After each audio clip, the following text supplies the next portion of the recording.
Hello, I'm Colin Sullivan. And I'm Lindsay Mills. And this is Almost Live, a weekly show designed to give you the who's who and what's what of Telluride and Mountain Village. On this week's show, we have the Warren Commission for news on our local music and entertainment scene, but Catherine Warren is out and Carly Latcham will be filling in.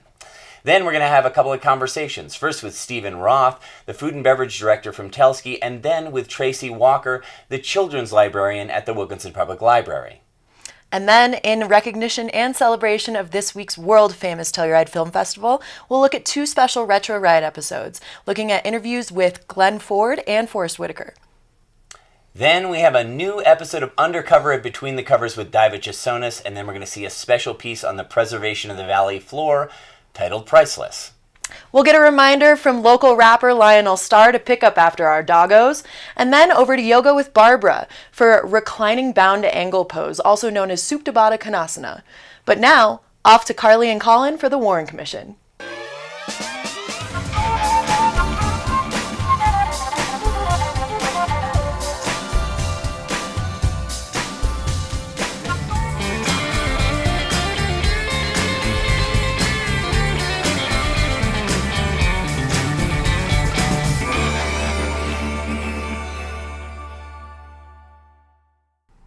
And here we are with the Warren Commission. One issue. Catherine Warren is sick today, so we have Carly Latcham filling in. Yes, I am. I am going to do my best to fill in the shoes of Your middle Catherine name Warren. is Warren, right? Yes, my middle name is Warren. I am Carly Warren Latcham. Carly Warren Latcham. Here we go with the news and events still happening here in the lovely valley. It is the 45th annual Telluride Film Festival. Wow, 45. That's a long time. It is, and it comes with some really fun activities that we can all go do for free, including noon talks in Elks Park, as well as open cinema movies every single night. You can grab a schedule at the base of the gondola at chair 8 if you're interested in that. But there's also tons of music if you don't have a ticket to the film fest. And what would that music be? You don't have a little black book, but you do have a little white piece of paper. I do have a piece of paper here. And it looks like on Friday there's 3 shows going on. In Mountain Village we have You Knew Me When. They're like an indie pop rock group, and they're playing in the Reflection Plaza from 5 to 7. I heard they're going to be really good. Yeah, it's a nice happy hour band. Just grab a drink, sit outside, listen to some music. Cool. We also have Donovan's Dailies Speakeasy Jazz Quartet, who's going to be at the Phoenix Bean, and they start at 7. And then if you want to get dinner there and then see some more music, you can catch the Aqueducts at the Liberty, and they're super fun funk rock band from Nashville. It's going to be a dance party. Yeah, I've actually heard the Aqueducts before. They're pretty good. That's great. Looks like we have on Saturday Kenny Goldman playing at the Phoenix Bean, and he's a jazz pianist. Ah, Kenny. He's worked with Telluride Theater in the past. He's quite good. That's awesome. Also at the Phoenix Bean, we have the Telluride Gold Kings, and they're going to be playing on Tuesday and Wednesday at 6:30. It's going to be, they're kind of jazzy as well. They're nice. I like them a lot. Great. Yeah, they're some local guys. Looks like we have Telluride Theater's bingo night. Yep. Phoenix Bean running the bingo all the way through the year. I haven't been there yet. Is it a good time? I mean, I think it's a really good time. People seem to have caught on to it. It's become the new karaoke. That's great, and that's at Thursday at 7. And then also on Thursday at 7:30, Julia Milanta is going to be playing at the Show Bar at the Sheridan Opera House. So we have a ton of stuff still going on.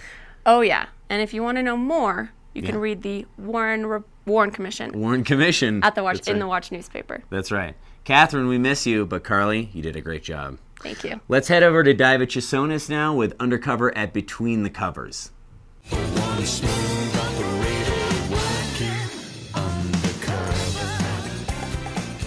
Hello, darlings, and greetings from Between the Covers bookstore, Telluride's fiercely independent bookshop since 1974. It is the Telluride Film Festival weekend, and Between the Covers is in the thick of it. And as The Mountains Are the Story, the book written by third graders 18 years ago, denote, we'll all be wearing black and thick glasses for the weekend. Great book if you haven't seen it. And although we can't quite divulge what books have arrived to go with the films for this weekend's super secret hush-hush programming of the festival, we can let you know about the book signings that we've got scheduled for this busy weekend. For us in 2018, it is going to be a mosh pit of film critics, film historians, and academics. Saturday at noon, Leonard Maltin on our sidewalk. He's one of the most respected film critics in the world and historians. He's best known for his widely used reference works, Leonard Maltin's Movie Guide, which we'll have for the weekend, and its companion volume, Classic Movie Guides. He's also known for his 30-year run on television's Entertainment Tonight. He teaches at the USC School for Cinematic Arts, and he was appointed by the Librarian of Congress to sit on the board of directors of the National Film Preservation Foundation. This guy knows his stuff. The pinnacle for him, he says, was appearing in a now infamous South Park episode. His newest book for the signing, which is on its way, is called Hooked on Hollywood, Discoveries from a Lifetime of Film Fandom. Basically, he dives into his personal archives to take readers on a journey through film history. His early interviews have been in his garage for 40 years, and they will now see the light of day in this new book.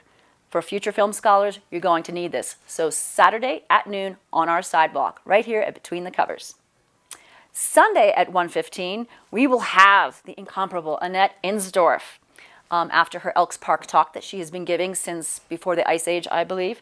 She is a film historian and a professor of film at Columbia University's School of the Arts. She currently serves as host of Real Pieces at Manhattan's 92Y, where she has interviewed over 200 film celebrities. She's the author of many books studying the cinema of Wojciech Haas, Krzysztof Kieslowski, Francois Truffaut, Philip Kaufman, and her landmark study, Indelible Shadows, Film and the Holocaust, which has a foreword by Elie Wiesel.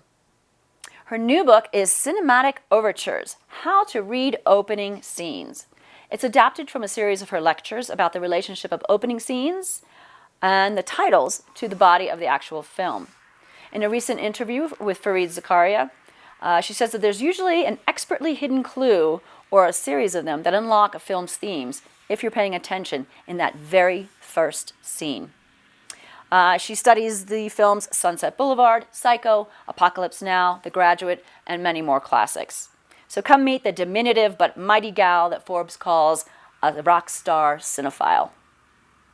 Monday at 11:30 a.m., our traditional Labor Day sidewalk signings.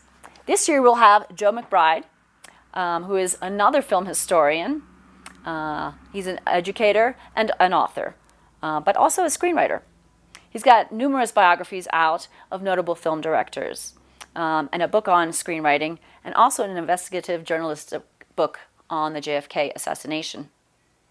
He is a professor in the cinema department at San Francisco State University, and on screen he'll be playing a film critic in the forthcoming Orson Welles feature, The Other Side of the Wind. His new book is How Did Lubitsch Do It? Ernst Lubitsch was a German-American film director who was born in Berlin in 1892. He's credited for inventing the classic Hollywood romantic comedy and also had a hand in creating what we now know as the musical. He's also known for challenging American attitudes about romance and sex. The title was taken from a sign that hung on director Billy Wilder's wall in his office. How would Lubitsch do it? Telluride Film Festival's guest director for this year, award-winning author Jonathan Latham, has said this about the book. It is especially gratifying to see McBride apply his supple understanding of the intricacies of Lubitsch's sexual politics and the paradoxes lurking for contemporary viewers. The book is an act of devotion matched to the heart of its subject. Now with Joe, we will have, of course, Ken Burns, who doesn't really need much of an introduction in this town, as his PBS documentaries and companion books really do speak for themselves. He's covered jazz, baseball, the Roosevelts, Prohibition, World War II, the Civil War, the Vietnam War, and rumor has it that his next foray will be into country music, which should probably do really well around here. We had a great evening with him in collaboration with the Telluride Historical Museum last Sunday at the Palm for their annual fundraiser, and we really look forward to seeing him on our sidewalk again on Labor Day, a tradition that's now going into its 9th year with Ken. People leave usually with armloads of signed books, personally inscribed, and their holiday gift-giving list is basically pretty much done. And who knows, perhaps director Peter Bogdanovich, or chef, restaurateur, and activist Alice Waters, or award-winning novelist and TFF's guest director for 2018, Jonathan Latham, will stop by to meet the people and possibly sign their books as well. If you're a cinephile, our sidewalk is the place to be and the place to be seen this weekend. So that's a wrap from B2C. See you in line for popcorn and hopefully on our sidewalk. Pick it up now, pick it up now. Coming at you with a message to get.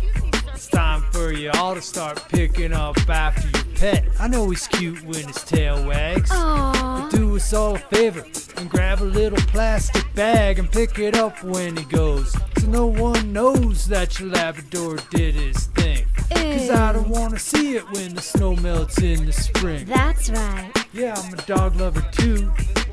Doesn't mean I'm a lover of dog, dude. So don't be a pile donor.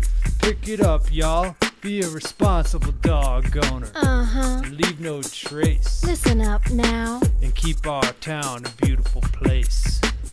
Pick it up now, pick it up now. Do the right thing. Pick it up now, pick it up now. Do the right thing. Welcome back. I am here with Steve Roth, the Vice President of Food and Beverage at Telluride Ski Resort. How are you doing? I'm great. How are you this morning? Great, thank you. So tell us first how you got your start in Telluride. I first came to Telluride in the winter of 2003, 2004. As a culinary graduate, I was looking for a job in the Caribbean, so naturally ended up here. High Alpine. High Alpine, yeah. It was tough to find working papers that got me the job I wanted in the Caribbean, so one day I looked at the communication board in school, and there was a job posting for All Reds from Chef Ross Martin, who was an alumni of the school. Hired me over the phone, sight unseen, and I came out, and here I am. That's fantastic. Yeah. So many years later, Not too many years later, you are running Food and Beverage. I am. How many years have you been in this position at Telluride Ski I think Resort? it's going on 5 now. 5 years. Yeah, at Telski. 5 years now. Fantastic. Yeah, it's been awesome. That's great. So what's your favorite part about the position? You know, moving from being in the kitchen and working directly with food to deciding how the food... I have to say it's to take all the years of learning I've had and all the experience I've had and start to see other people grow in their careers and other people blossom into their roles, and just kind of coaching and developing people and creating all these great dining experiences that we have around the mountain and coaching people towards delivering that experience to our guests. Fantastic. Yeah, it's been really awesome. Yeah, and you have a new hospitality program with Telski that you launched in the last year? We do. Last year it was new for the winter of 17-18. We decided we wanted to have a training program that was going to be unique to us and custom tailored to us. Quite often with the seasonality of the business, it's very difficult to get a lot of young entry-level employees up and running really quickly. Mm-hmm. So what we recognize is we started our own in-house curriculum, and it's about 14 or 15 classes, and we pay for our employees to go to these classes. We give away tons of great swag at the program, and it's basically about teaching them not only how they improve themselves, but how do they be nice to our guests. It's like a win-win. And some of these classes are like, how is selling more wine equal a car payment? How do you own your 8 square feet of service? Thinking for the guest is one of the titles. We also do a class on Telluride history, because I know that's important. It's one of the great things that we have as a ski resort that other ski resorts don't, is this tremendous history that allows us to connect our guests to the time and place of Telluride. So it gives them a deeper experience in that way too. It does. So in order to, you know, in a resort town which is turnover natural, right, this is a great way to integrate people quickly into a system and in a more deep manner. Yeah. Long-term goal as this program grows is we hope to be at a point in like 5 years where an HR director picks up someone's resume and be like, you went to Telluride, you completed the hospitality program, you're hired, check in the box. Also, as it gains in popularity, the other hope is that it'll attract more professional individuals that want to come here and grow their careers here as well. Absolutely. And have you seen a lot of success with it already? We have. You know, culturally, when you look at some of the restaurants where the general managers really engaged in the program and took a lot of their staff in, there was always a a growth in the culture, the way the staff held each other accountable, and you can almost see like two teams inside the restaurant. The teams that went to all the classes had kind of one level of joking around with each other, and the teams that didn't go were just kind of, they were marginalized a little bit, you know, like still valuable team members, but they didn't quite get it the way the rest of the team did. Yeah, that's very interesting. Yeah. Well, Telluride Ski Resort doesn't just run restaurants on the mountain. They actually run a few in the core. Yes. And a new one that you just opened this week is the Pick. The Pick. Can you tell us a bit about the Pick? So we came across a real estate space that we were trying to figure out what to do with about 6 months ago. And we just said, you know what, let's put a burrito shop in there. It seems to be something that's wanting in the core.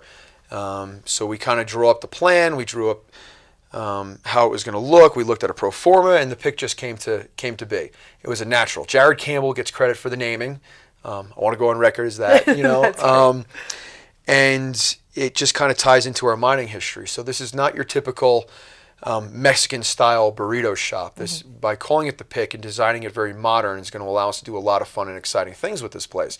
Like I could see a time coming when we're going to do a Korean braised short rib and kimchi burrito, and we can do a chicken parm burrito. Or also part of the Pick is the craft bowls. The craft bowls, you'll be able to come in and get quinoa with fresh roasted corn on top of it, and cilantro and a little cheese. So the craft bowls are going to be very, very important. It's not just a burrito in a bowl. It's a healthy kind of bowl option. Yeah. Definitely something that people have been wanting around town. Yeah.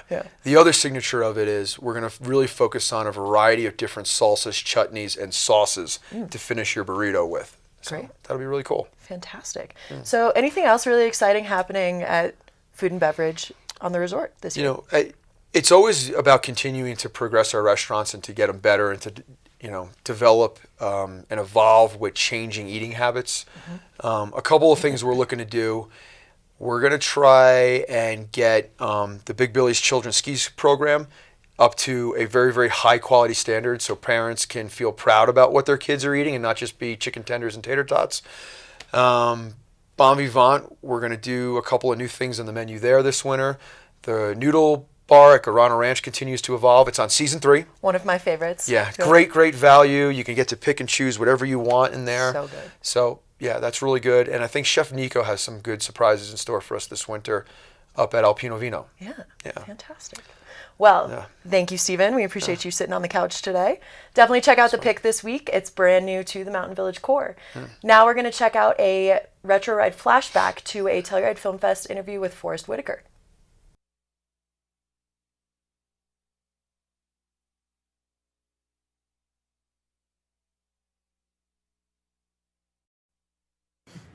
Welcome, everybody, and welcome, Forrest Whitaker.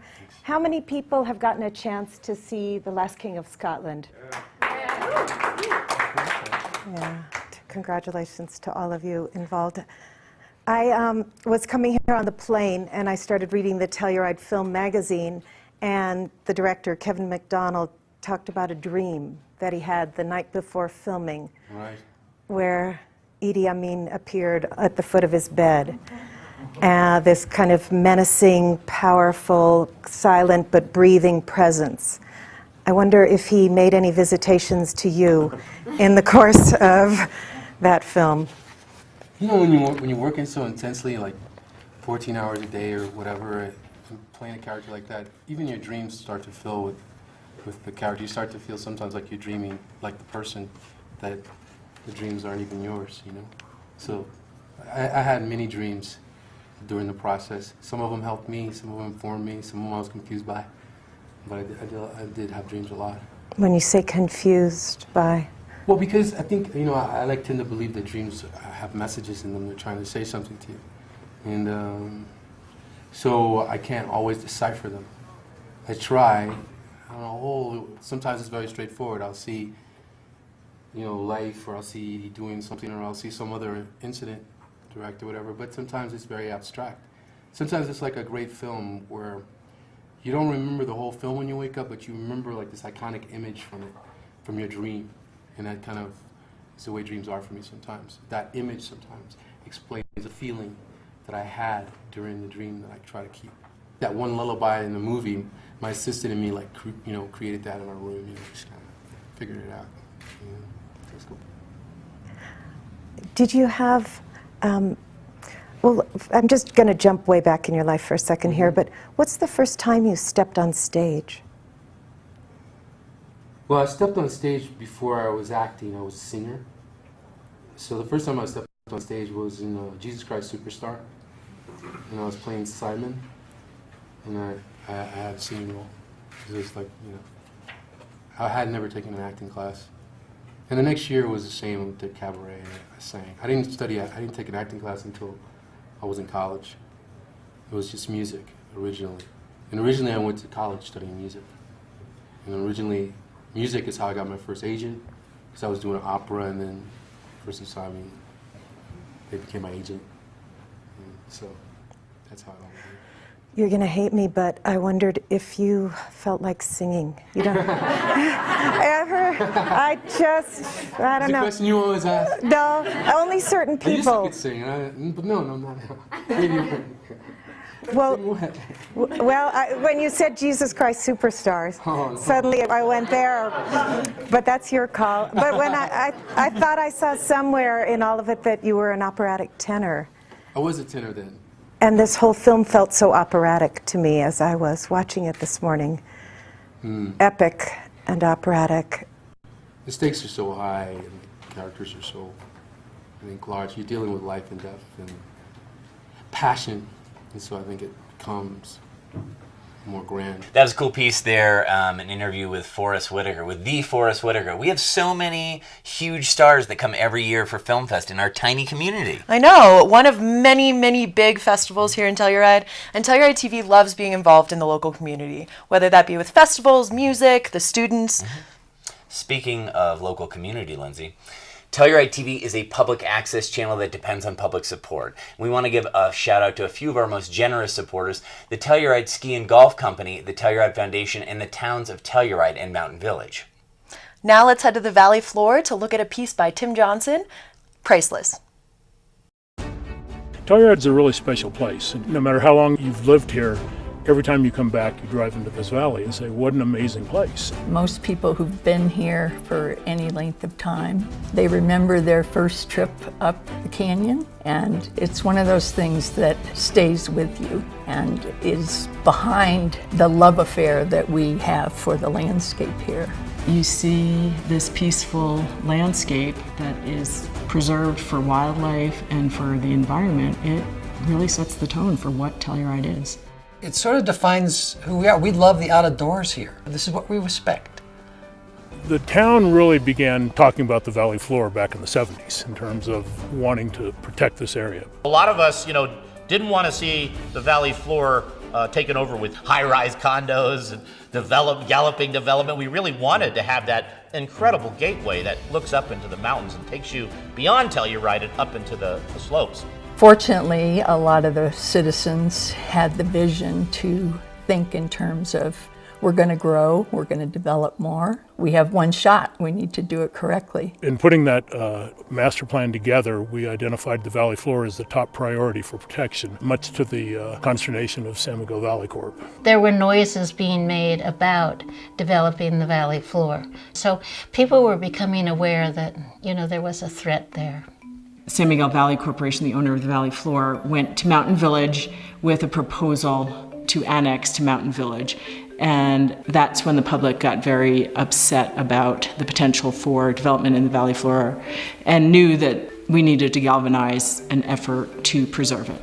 July 5th, 2000, we held the Rally for the Valley, and we didn't know how many people would show up. We thought it might be a little meager, just a few of us walking out there, but it turned out to be 1,500 people held hands and walked out to the valley floor as a show of solidarity, of intention that we wanted that land preserved. People began to realize we have an opportunity. It would be great if we could do it cooperatively with the owner, and if not, we can do that. But people were willing to make that happen. Like making of sausage and passing bills in Congress, this was not a pretty 3.5 years. I remember John Pryor, as mayor, talked to the owners and came up with a compromise that would have given all of the valley floor and 9 or 10% of the land base would have been in development. It seemed like a reasonable compromise.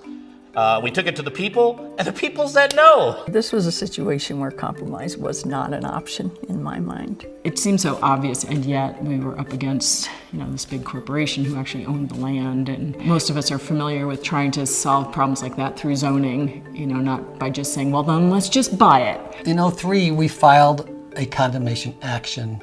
A condemnation action is a lawsuit, and it's a taking of a piece of property from someone or an entity through a legal process. And we had the right to condemn for schools, transportation, different things. And then at the end it said, and any other purpose that was for the public benefit. So that's the flag that we rode under.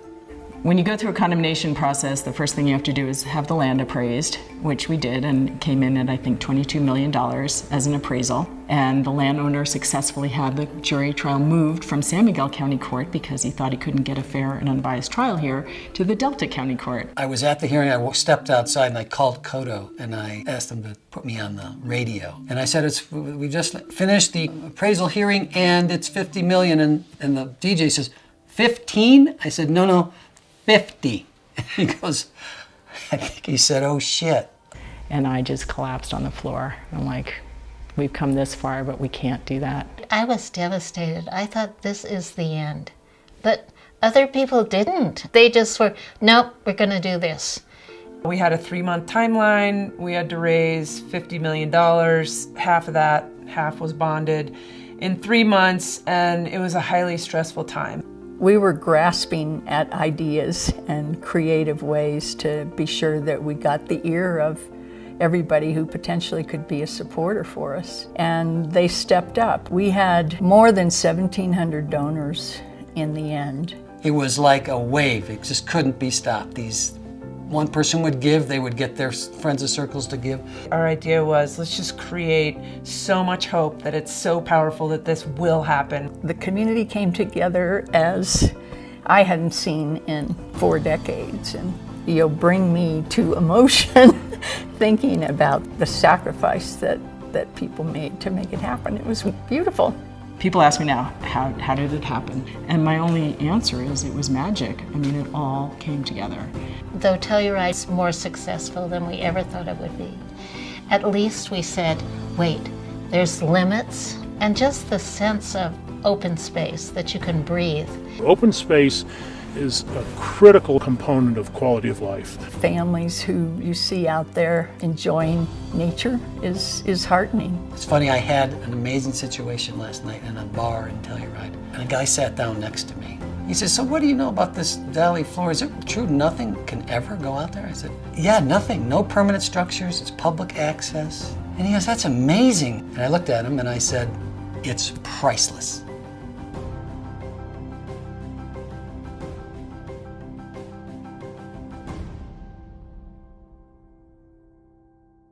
About it constantly. Save the valley floor, save the valley floor.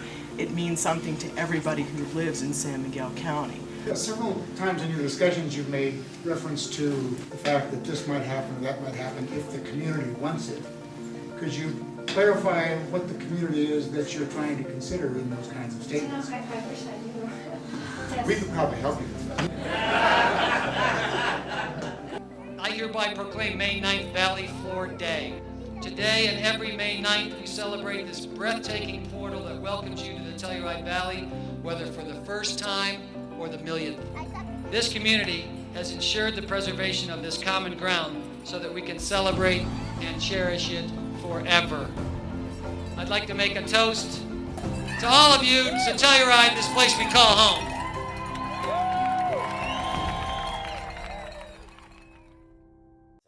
And now here we are with Tracy Walker from the Wilkinson Public Library. You are a children's specialist, is that right? A youth service specialist. Youth service specialist. Yes. I'm getting that wrong, but yeah. you basically, you inhabit the kids area. I do. know this because I have a 2-year-old, Henson, who loves you. Yeah. Who goes to see Tracy all the time, Yes. and also like roams the whole area. You do more than just pick up toys. Exactly. He Yeah. asks me for marbles all the time for the marble run. That's right. Yes. God, you have so many things. I can't even begin to sort of talk about all of the stuff that you have for youth services in the library. However, before beginning talking about that, I want to talk about you. Yes. How did you come to Telluride? I moved to Telluride 30 years today, actually. Today? Yes. Well, happy anniversary. I know, 30 years. Can you believe it? I wasn't going to stay, but as those things go, here I am. 1988. 1988. Where did you live? I lived on Willow Street. Yeah. Dirt road still. My rent was $300 a month. So probably the same as today, right? Yeah, we wish. Yeah, exactly. Yeah. And what was it like back then? Mountain Village was different. I think there was only the Doral, which is now the Peaks. Yeah. Yeah, I worked for the ski area. What was the library back then? Oh, the library was in the jail. The library was in the jail. Yes. Okay. It's just that little. It Yeah. was like that little house, like right behind the police station, right? Yes. Yeah. Yeah, and it was way different. It was like a shushing library. A shushing library. Yes. You've raised your own kiddo here, right? Yeah, two. You've raised two kiddos here. Yeah. So how has that changed? I mean, what was there to do back then? You guys just went outside? Well, I lived in Rico for a lot of those times, so I drove over Lizard Head all the time to get here. But yeah, the library, as it is now, opened in 2001. So yeah. Amazing. Yeah, Larry Wilkinson, right? Yeah. Is that right? Yes. Put up quite a bit of money for it, and then we got a bond passed, right? We had which passed by one vote. One vote. And then we have the library that we have today. Right. And it's evolved over time. Right. You have you have sort of my favorite area of the library, as we talked about my little guy before, but like the children's area is incredible. I mean, this came around sort of in the early 2000s when I was in New York City. They were just starting to have children's libraries, which is like parts of the library where you could be noisy, where you could be a kid, where they had like specific YA literature. So why don't you talk about a couple of the things that you guys do? Like in the little kids area, what do you got over there? Well, we have everything. We have developmentally appropriate toys for toddlers. We have an 8 and above club where 8-year-olds can come, or more, can come and do art projects. We have after school math help. Yeah. You have after school math help? Yeah. God, that's great. Yeah. Yep. They can cook with us. They can have a snack with their friends. That's right. It's a place to you hang have out. cooking classes too for Yes. kids. Yeah. We have a couple of people who come in for the theater over the summer to help us out, and she loves the cooking classes for the kids. And she's from LA. She does not have a library in LA that does that for her. Right. A lot of people come into the library and they say, "Can we come in? Do we have to sign up? Is it, do we have to pay?" And we always tell them, it's free for everybody. Yeah, it's a really cool, it's a kind of an amazing place, an amazing mix of kids and parents and all sort of like walks of life across Telluride. Right. And then you have right behind you guys in the kids area is the teens area, which is enclosed with cages and barbed wire and glass. Occasionally, like that. I'll sit in the teen section, but they have their own space, and we recently remodeled the teen area, so they. Yeah, it's cool. You guys have like a gondola. Don't you have a gondola in there, like a Yeah. ski gondola? Yeah. And then you have like a whole area which you've done, which is a little like. The cool thing I think that you've done actually about the teen area is it seems to me like there's a lot of little places where they can like kind of go and be in groups. Sure. In small groups, but not be bothered by adults and stuff. Right. They can, If you're in the teen section, they sort of forget you're there, and they have their own little conversations, or That's what you got to do, right? Right. You have a teenager now. Yeah. Well, she's 17. She's 17, and I have a 21-year-old. Holy moly. Yeah. So, I mean, but they want to be left alone. They want to close the door and do that kind of thing. Yeah. And is there, there's other programming that's always going on at the library. Yes. We even have, you guys have been amazing, really. Paula and Jill and myself at Telluride Theater created a Books Alive thing that happens like 5 times a year at the library and at the local schools. And could you talk a little bit about that, about seeing that and those kind of things? Those Books Alive, where the theater group comes and does their adaptation of a good book, is really popular. And the way that you guys, connect with the audience and how you maybe teach the kids about, some sort of moral is really good. We see like we see at least like 1,500 kids a year from Telluride, like in Yeah. and around. I mean, obviously we see repeats there, but like it seems that that program works incredibly well in the library. You guys just Sure. like everybody comes in, all Sure. of the preschool kids, Right. all of the like first Right. graders, and all those kind of things. They Right. all like come in and they 300 pile in. kids in the Yeah, it's kids crazy. section. Yeah, we can push out all the books and push out It's all so the smart all the way that things. you guys have designed it. Yeah. But you Yeah. also have, I mean, obviously you get books in the library. So, Yes. So in terms of the kids section, can you tell me a little bit about the way that that's laid out and those kind of things? You have like books and movies and DVDs, and you have comic books and things like that. Okay, so it's we have the toddler area, which we just got a grant for. So we have a lot of manipulatives, Congratulations. and yeah, so we set that up for like the little animals and toy cars and things that you can bang, and so that's more for the the toddler set, and then that sort of goes into where the board books are, and so we made that area more toddler friendly. We do have comic books, which are now called graphic novels. Oh, graphic novels, that's Yes. right, yeah. We have a nonfiction section. We have the picture books that are set up by subject. So if you have a kid who's really into pirates or trucks, Yep. right? So you can just go right to the truck section. It's great. And Yeah. you guys are right there you guys are always there, you're always present, you're right at the you're right at the desk there as you walk in, and it's pretty Yeah. great. I mean, my kid knows all of you guys, Yeah. and he's only Yeah. 2, Yeah. and he like gets to ask you for things, which I think is really cool. Yes, You know? he's been asking me for marbles for Yeah, that's right. before he could really speak. That's right. That's Marbles, right. please. I think what you guys do is probably one of the more important jobs in Telluride. It clearly is, without a community center here, the library has sort of become the community center. So Sure. I thank you for doing that. I thank you for coming on the program today to chat about it. Great. So thanks a lot, Tracy. Thanks for I'll having see me. you in the kids area. Okay. All right. I will see you. All right, let's head over for one of our 2 retro rides today. This is an interview, a classic interview from Telluride Film Fest with Glenn Ford.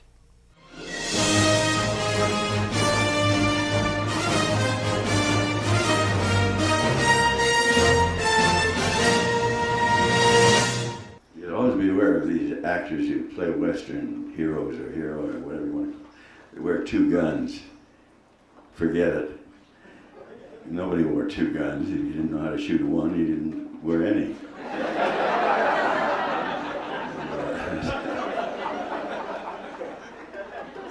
I hope that Westerns come back, and I hope they make just simple. See, I think one of the nice, in compliment to the gentleman on my left, it was a simple story, 3 Tons of Human. It was not complicated. It was a simple story. I've been around the world many times. I've sat in theaters in whether it's Bangkok or Tokyo, Kyoto, and the audience, they sat so entranced by it. It was not translated, but they knew what the story was without any explanation. They knew who the bad guy was or the good guy was, and that's why I think they were successful in those countries where English was not spoken. I hope they come back. I'd like to do more Westerns. Of course, I think I need a little smaller horse. But by that I mean, if you know, it's a little more difficult sometimes. You get a large horse. Oh, I could do it, I guess. At least I'd give it a good try.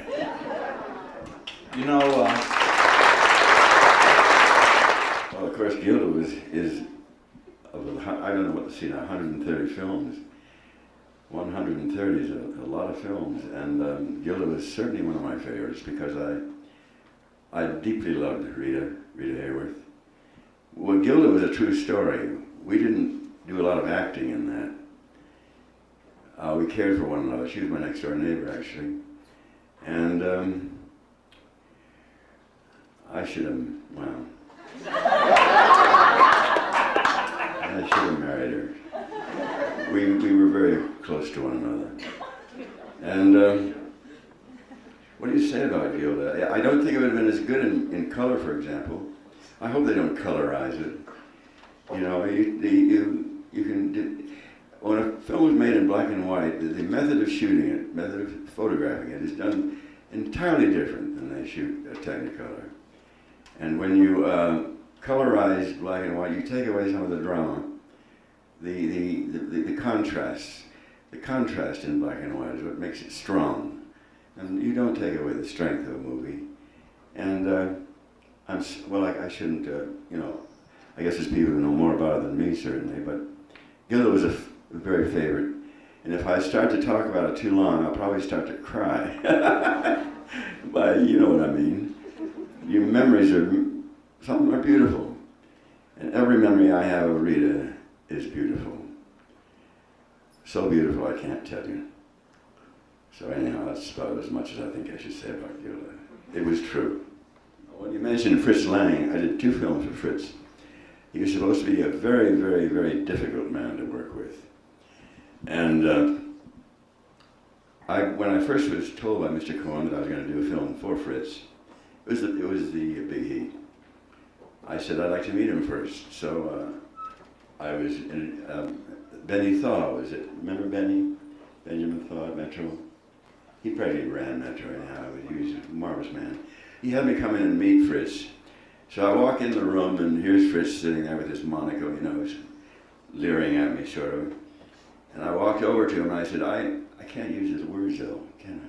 We're not on the air, are we? No, we're not. Oh, okay. I said, okay, listen, you son. No, I said, listen, you son of a bitch, I hear you're difficult. I said, don't you give me any problems or else you're going to lose at least 3 of your teeth. And with that, I said, thank you, sir. I'll see you on the set. And I walked out. Well, believe it or not, I got along just great with Fritz Lang. I really did. You know, may I tell a Harry Cohen story? Oh, yeah. I think, you know, Harry Cohen was supposed to be such a mean, lying, vicious, terrible, terrible man. Well, I'd heard that, but don't forget, he put me under contract, and he was responsible for, you know, everything I ever got, because he believed in me. But I was never suspended, and we had our arguments, but I'd always take it up with him. In fact, he did something one time that annoyed me, and I went in, and he had a baseball bat in front of his desk there. But so long, signed by Babe Ruth and Joe DiMaggio and Ted Williams. And I got so mad, I walked into his office, I took the bat, and I crammed down on the front of him and broke it in 3 pieces. And I threw it at him, and I said, don't you ever do that. What he did was, there's no point in going into that. So I was called back. He said, you'll never work on this lot again, you'll never work in this town again. I said something else rather obscene. Walked home, and when I came back, because I had to work the next day, I walked into his office, and here's the bat all glued together again by the prop department and shellacked. And I looked at Harry, and I said, hi, Harry, and I started to reach for the bat. He said, don't, please. And I looked at him, and I smiled. But a week before he died in Phoenix, Arizona, he had a heart occlusion or something. It was hard. And a week before that, I didn't know he was passing away, but he called me into his office. And this is after 16 years under contract. And it was Rita Hayworth, Bill Holden, and myself. We were his 3, he called us his golden triangle because we never made a film that didn't make money, you know, Roger. So he said, well, you're leaving. And he said, the man at the gate told me, would you go up and say goodbye to Harry Cohen? Because I was leaving, my contract had run out. And so I went in and I looked at this little man, and by this time he looked a little smaller for some reason. And, but he was still the lion, and he sat there, and he said, come here, Glenn. And I went over and I said, Harry, I guess this is goodbye, and to shake hands. He says, Glenn, you know why I always liked you? And I said, no, Harry, no. It's because you were never afraid of me. That's the story. That's Harry Cohen. I really loved him. I miss him. Trouble is, we don't have enough of them around nowadays.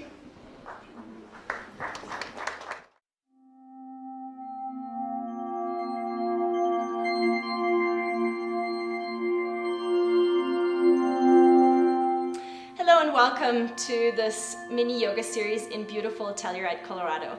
My name is Barbara Glansnick, and today we will be looking at Supta Baddha Konasana.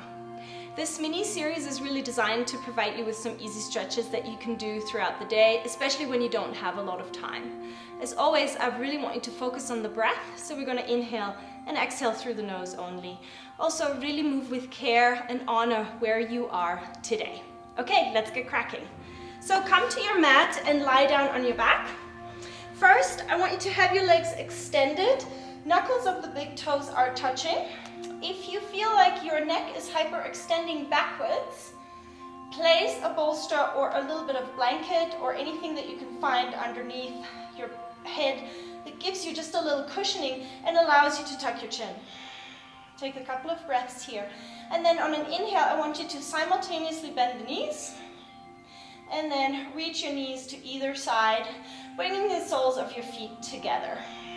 Then flip the palms towards the ceiling. Sometimes you have to move your arms a little further out. Gaze in the direction of your nose.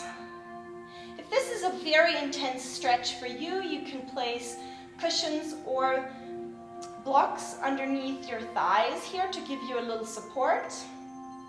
Otherwise, just stay, maybe take about 10 breaths with open eyes, and then you can close your eyes and you can really stay here for quite some time. When you have had enough, I want you to, with the help of your hands, bring your knees back together. Slowly, slowly, slowly. Walk the feet towards the outsides of the mat. So now we're coming from external to internal rotation. And then roll to your right side and sit up gently. Again, this is a great stretch that you can do in your office. It releases your adductors and allows for more space in your lower back. So I hope you enjoyed it. Thank you very much for practicing with me. Namaste.